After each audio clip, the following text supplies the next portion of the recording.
Hello students, welcome to the next part of the chapter halogen derivative.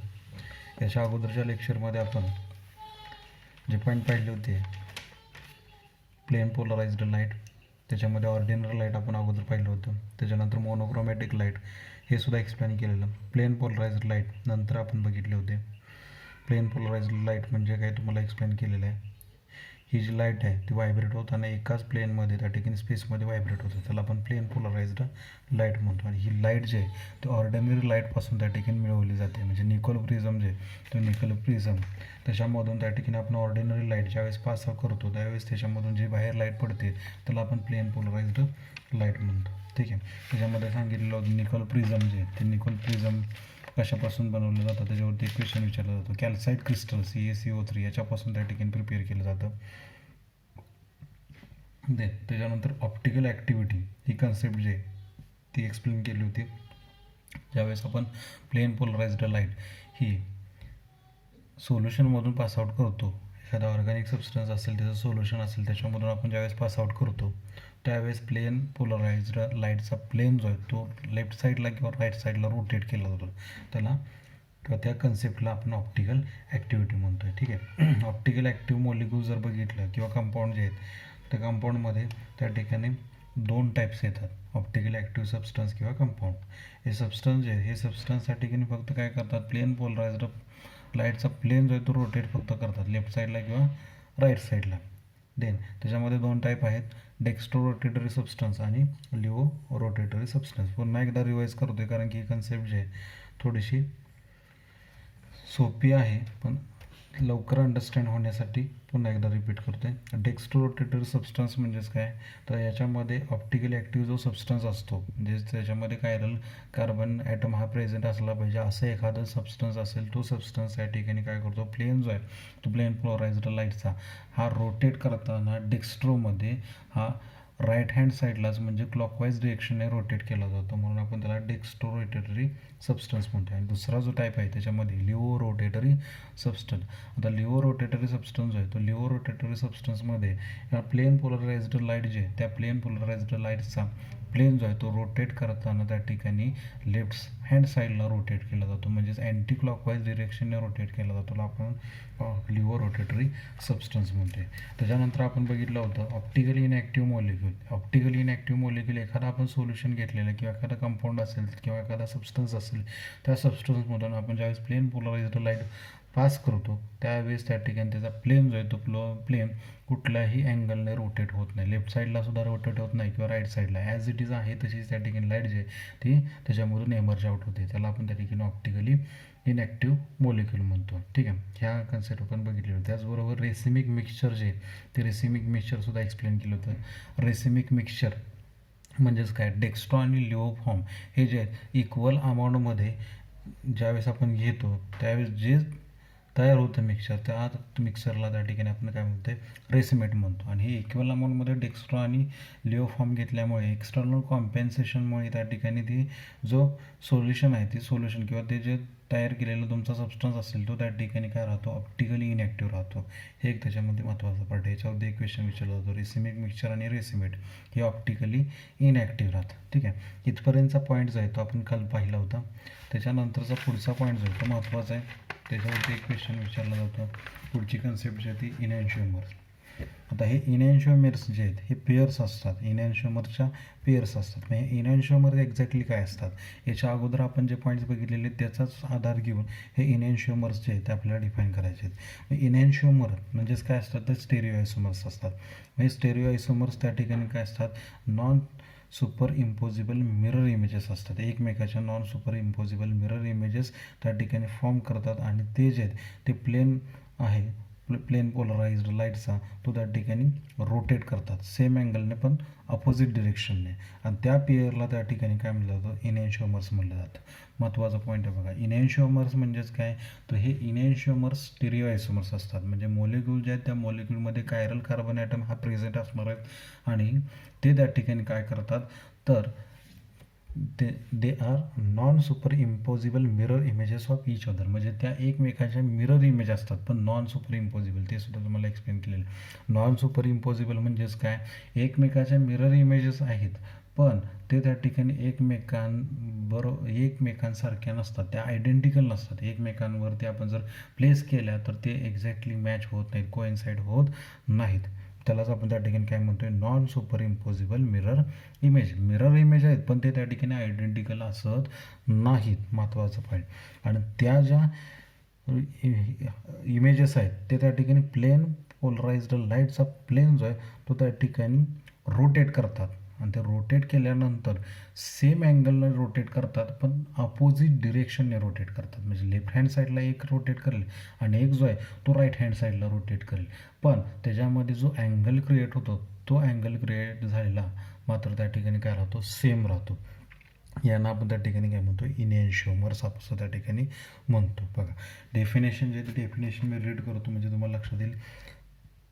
Stereo आयसोमर्स which are non-superimposable mirror images of each other and rotate the plane polarized light through the same angle but in opposite direction are known as enantiomers. बघा लक्षात येते का, stereo आयसोमर्स which are non-superimposable mirror images of each other and rotate the plane polarized light through the same angle but in opposite direction. याच्यावरती तुम्हाला जो आहे तर रिझनिंगला question विचारला जातो किंवा ट्रू फॉल्स जे आहेत त्या स्टेटमेंटला करेक्ट ऑर इनकरेक्ट स्टेटमेंट त्याच्यामध्ये विचारलं जातं. बघा हे जे इनॅन्शिओमर जे आहेत ते इनॅन्शिओमर्समध्ये त्या ठिकाणी अँगल हा सेम राहतो आणि त्यांची डायरेक्शन मात्र त्या ठिकाणी काय राहते, अपोजिट राहते. हे त्याच्यामधलं महत्त्वाचं आहे. तिथं तुम्हाला सेम अँगल आणि सेम डायरेक्शन असं दिले जाईल पण एक्झॅक्टली तिथं काय आहे, अपोजिट डायरेक्शन राहते इनॅन्शिओमर्समध्ये. इनॅन्शिओमेरी पेअर्स असतात त्याच्यामध्ये. आता इनॅन्शिओमर जे आहेत ह्या इनॅन्शिओमर्समध्ये पुढचा जो पॉईंट आहे तो एक महत्त्वाचा आहे. बघा इनॅन्शिओमर्समध्ये फिजिकल प्रॉपर्टीज आणि केमिकल प्रॉपर्टीज याच्यामध्ये काय चेंज राहतो. बऱ्यापैकी त्यांच्या केमिकल प्रॉपर्टीज असतील पण फिजिकल प्रॉपर्टीज असतील या इनॅन्शिओमरच्या ह्या सारख्याच असतात. एखादा मोलिक्यूल आहे, सपोज या ठिकाणी आपण एक्झाम्पल डिफाईन केले 2-क्लोरोब्युटेन, याच्या केमिकल प्रॉपर्टीज याच्या फिजिकल प्रॉपर्टीज ह्या सेमच राहणार आहेत. मग चेंज कशामध्ये राहतो याच्यामध्ये इनॅन्शिओमर्समध्ये, हे दोन आयसोमर्स आहेत, स्टेरिओ आयसोमर्स आहेत, ऑप्टिकल आयसोमर्स आपण त्यांना म्हणतोय. त्याच्या फिजिकल प्रॉपर्टीज सेम आहेत, केमिकल प्रॉपर्टीज सेम आहेत. मग चेंज कशामध्ये येतो, मग यांना आपण त्या ठिकाणी आयसोमर का म्हणायचं किंवा त्या ठिकाणी त्यांना इनॅन्शिओमर्स का म्हणायचं.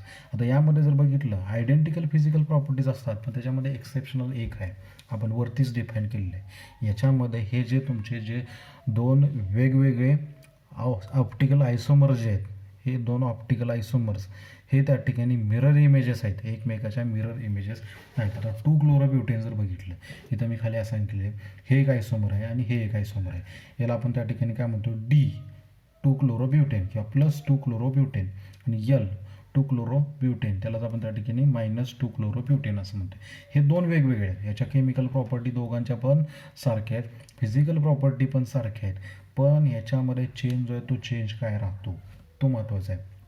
फिजिकल प्रॉपर्टीजमध्ये जर बघितलं तर त्याच्यामध्ये ज्यावेळेस प्लेन पोलराइज्ड लाईट हे आपण पासआउट करतो या 2-क्लोरोब्युटेनमधून, त्यावेळेस त्या ठिकाणी काय होतं तर प्लेन पोलराइज्ड लाईटचा प्लेन जो आहे तो रोटेट होताना वेगवेगळ्या डिरेक्शन होतो. म्हणजे याचा जो प्लेन रोटेट होईल तो म्हणजेच डेक्स्ट्रो म्हणजेच राईट हँड साईडला रोटेट केला जाईल आणि हा जो मॉलिक्यूल आहे तो त्या ठिकाणी प्लेन पोलराइज्ड लाईटचा प्लेन जो आहे तो रोटेट करताना कुठे करेल, लेफ्ट हँड साईडला. म्हणजे ह्याच्या फिजिकल प्रॉपर्टीज बाकीच्या सगळ्या सारख्याच असणार आहे. मेल्टिंग पॉईंट असेल, रिफ्रॅक्टिव्ह इंडेक्स असेल किंवा बाकीचे जे फिजिकल प्रॉपर्टीज असतील, बॉइलिंग पॉईंट असेल किंवा डेन्सिटी असेल, सोल्युबिलिटी असेल, ह्या सगळ्या प्रॉपर्टीज याच्या सेम असतील. केमिकल रिॲक्टिव्हिटी असेल, कुठल्या रिएजंटबरोबर रिॲक्ट होतात ते पण सेम असेल.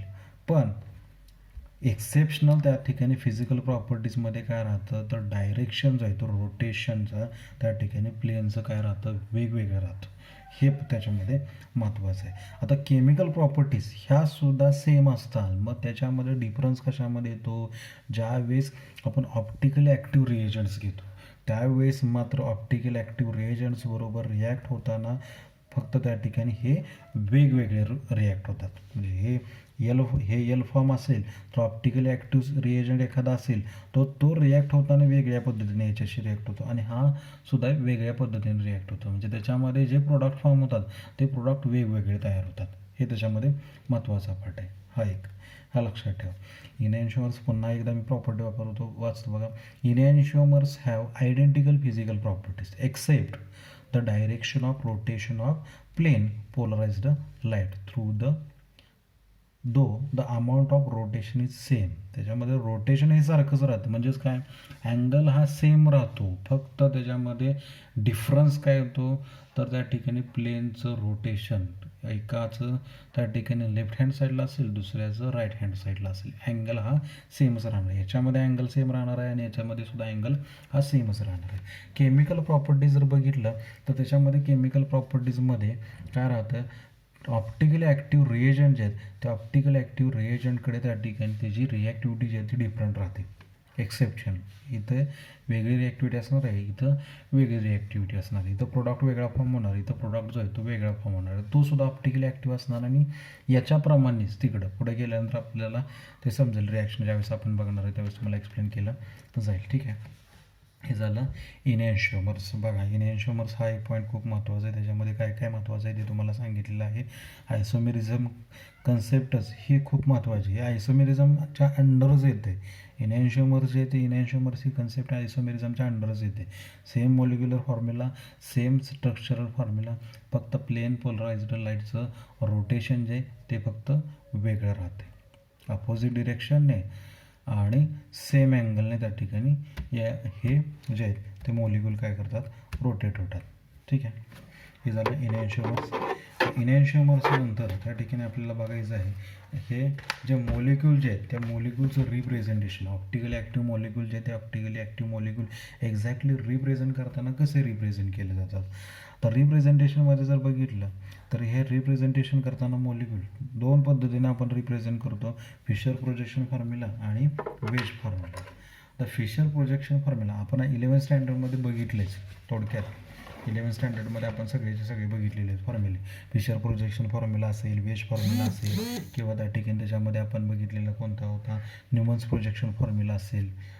त्याचबरोबर त्या ठिकाणी आपण सोहार्स प्रोजेक्शन फॉर्म्युला बघितलेले. हे सगळे डिटेलमध्ये एक्सप्लेन केलेलं होतंच. पुन्हा एकदा फक्त आपण बघूया फिशर प्रोजेक्शन. हे तुम्हाला माहितीच आहे. फिशर प्रोजेक्शन फॉर्म्युल्यामध्ये आपण त्या ठिकाणी तो मॉलिक्यूल जो आहे तो मॉलिक्यूल राईट करताना हॉरिझॉन्टल लाईन आणि व्हर्टिकल लाईन याने आपण त्या ठिकाणी रिप्रेझेंट करतो. हॉरिझॉन्टल लाईन आणि व्हर्टिकल लाईन. सपोज एखादा मॉलिक्यूल आहे, सपोज घेताना मी आपण इथं हा मॉलिक्यूल घेऊया,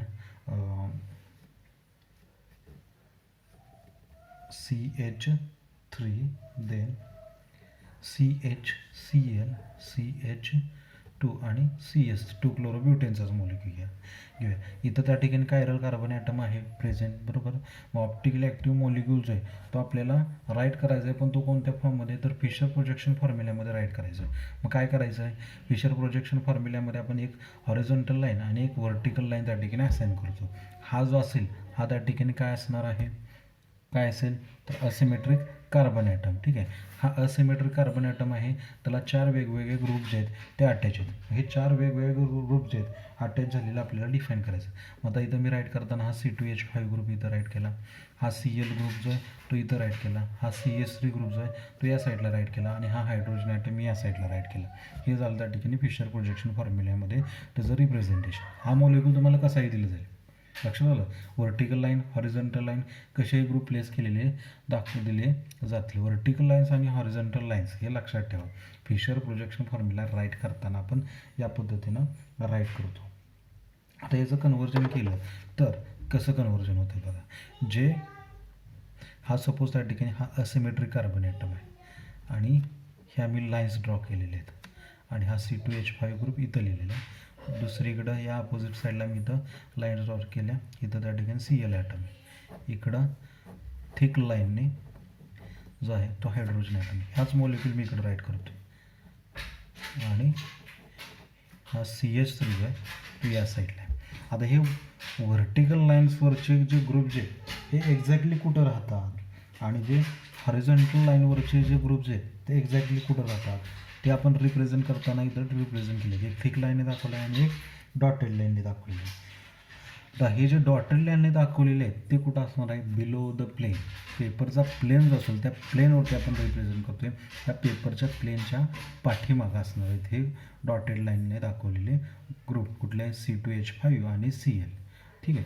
आणि थिक लाईनने जे दाखवलेले आहेत ते कुठं असणार आहे, तर पेपरचा प्लेन जो आहे त्या पेपरच्या प्लेनच्या वरच्या साईडला हे थिक लाईनने दाखवलेले ग्रुप्स असणार आहेत. हे फिशर प्रोजेक्शन फॉर्म्युल्यामध्ये आपण या पद्धतीने मॉलिक्यूल राईट करतो. लक्षात आलं का बा, हा किंवा हा कसाही मॉलिक्यूल्स तुम्हाला एक्झाममध्ये दिलं जाईल त्यावेळेस तुम्हाला रीड करता आलं पाहिजे. हा फिशर प्रोजेक्शनमध्ये आणि हा सुद्धा फिशर प्रोजेक्शनमध्ये त्या ठिकाणी मॉलिक्यूल राईट केलेलं आहे. थिक लाईन आणि डॉटेड लाईन एक लक्षात ठेवायचं. फक्त थिक लाईनने जे दाखवलेलं आहे ते पेपरच्या प्लेनच्या वरती असणार आहे आणि डॉटेड लाईनने जे दाखवलेलं आहे ते पेपरच्या प्लेनच्या खालच्या साईडला असणार आहे. एवढाच फक्त त्याच्यामध्ये लक्षात ठेवायचा डिफरन्स. ठीक आहे.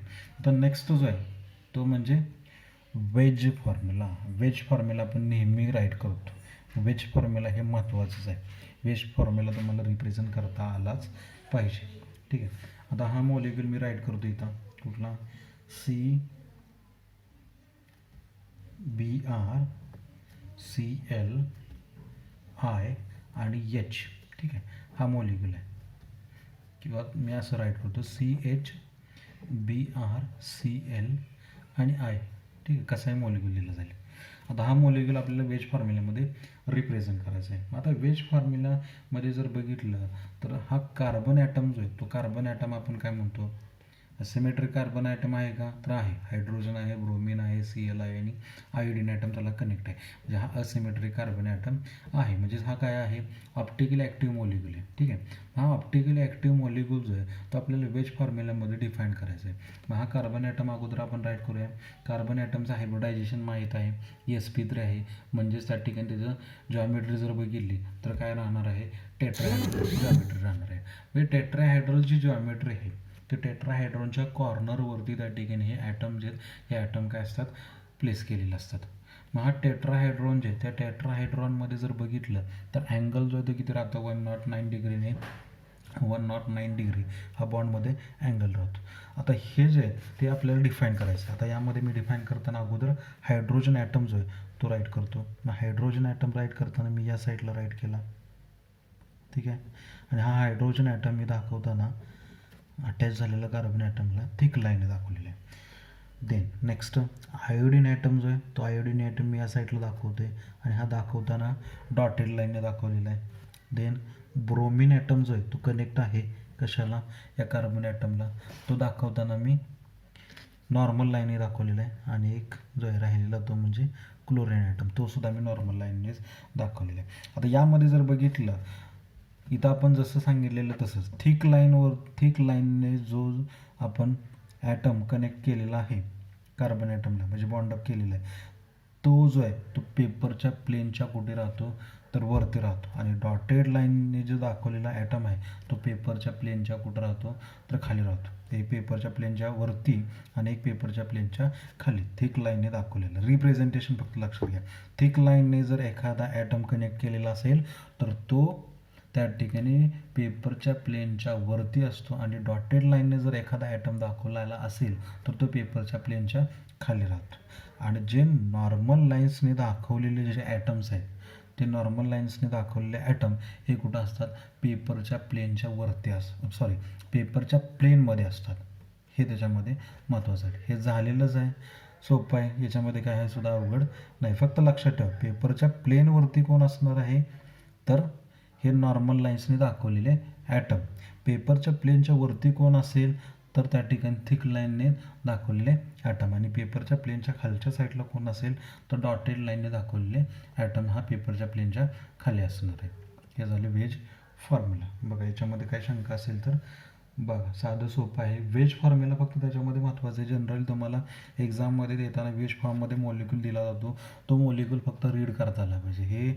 हे असंच दिलं जाणार आहे. डॉटेड लाईन, थिक लाईन, पुन्हा या नॉर्मल लाईन्सने त्या ठिकाणी हे दाखवलेलं असणार. हे कधी दाखवलं जातं, ज्यावेळेस हा तुमचा मॉलिक्यूल काय असेल तर ऑप्टिकली ॲक्टिव्ह असेल तेव्हा. लक्षात ठेवा ऑप्टिकली ॲक्टिव्ह असेल तेव्हा. ठीक आहे. काय अडचण असेल तर बघा याच्यामध्ये. रिप्रेझेंटेशन जे ते झालेलं आपले रिप्रेझेंटेशन फिशर प्रोजेक्शन फॉर्म्युल्यामध्ये आणि वेज फॉर्म्युल्यामध्ये कसं केलं जातं ते सांगितलं. न्यूमन्स असेल किंवा शोअर्स असेल ते आपण 11th स्टँडर्डमध्ये पाहिलेलं आहे. जरा थोडंसं पाठीमागं जाऊन ते बघा, म्हणजे ते सुद्धा तुम्हाला त्या ठिकाणी यावेळेसच क्लिअर होईल. पुन्हा त्या ठिकाणी डबल त्याला वेळ तुमचा वाचेल. थोडक्यात फिशर प्रोजेक्शन, वेज फॉर्म्युला, न्यूमन्स आणि सोहार्स प्रोजेक्शन फॉर्म्युला दोन्हीसुद्धा बघून घ्या, कारण की त्याच्यावरती क्वेश्चन जो आहे तो तुम्हाला JEE एक्झाममध्ये विचारला जातो. ठीक आहे. आज आपण या ठिकाणी इनॅन्शिओमर्स हा एक पॉईंट पाहिला, त्याची डेफिनेशन पाहिली. इनॅन्शिओमर्स कसे असतात ते तुम्हाला एक्सप्लेन केलेलं आहे. आय थिंक तुम्हाला समजलं असेल, सोप्या भाषेत सांगितलेले आहेत. जर समजलं नसेल तर पाठीमागचे 2 लेक्चर पुन्हा एकदा बघा, म्हणजे हा पॉईंट तुम्हाला क्लिअर आउट होईल. ठीक आहे. देन दुसरा जो आहे तो आपण रिप्रेझेंटेशन जे आहे ते रिप्रेझेंटेशन बघितलेलं आहे. मॉलिक्यूल जो आहे ऑप्टिकल ॲक्टिव्ह मॉलिक्यूल कसा राईट केला जातो हे तुम्हाला सांगितलेलं आहे फिशर प्रोजेक्शन फॉर्म्युला आणि वेज फॉर्म्युल्यामध्ये. ठीक आहे. थँक्यू. काय अडचण असेल, एखादा पॉईंट समजला नसेल तर तो विचारा.